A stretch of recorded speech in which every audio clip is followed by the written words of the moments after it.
রবিবার 23শে November 2025 police জানিয়েছে, পশ্চিমবঙ্গের উত্তর 24 পরগনা জেলার 97 বছর বয়সী এক ভোটারের গণনা ফর্ম পূরণের বিবাদের জেরে বুথ স্তরের অফিসারকে বিএলও হুমকি দেওয়ার অভিযোগে এক ব্যক্তিকে গ্রেপ্তার করা হয়েছে।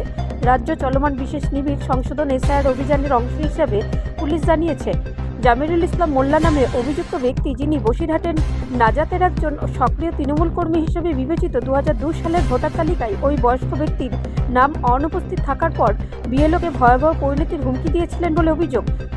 একজন ঊর্ধ্বতর কর্মকর্তা জানান, যে বছর রাজ্য শেষ এসআইআর পরিচালিত হয়েছিল, বিএলও দীপক মাহাতো প্রথম ব্লক ডেভেলপমেন্ট অফিসারের কাছে একটি লিখিত অভিযোগ দায়ের করেছিলেন এবং পরে নাজার থানায় অভিযোগ দায়ের করেছিলেন। তিনি অভিযোগ করেন যে মোল্লা তাকে ফোন করে হুমকি দিয়েছিলেন।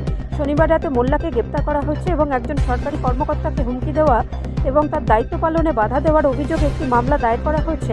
অভিযুক্তকে বসিরহাট আদালতে হাজির করা হয়েছে বললেন ওই কর্মকর্তা।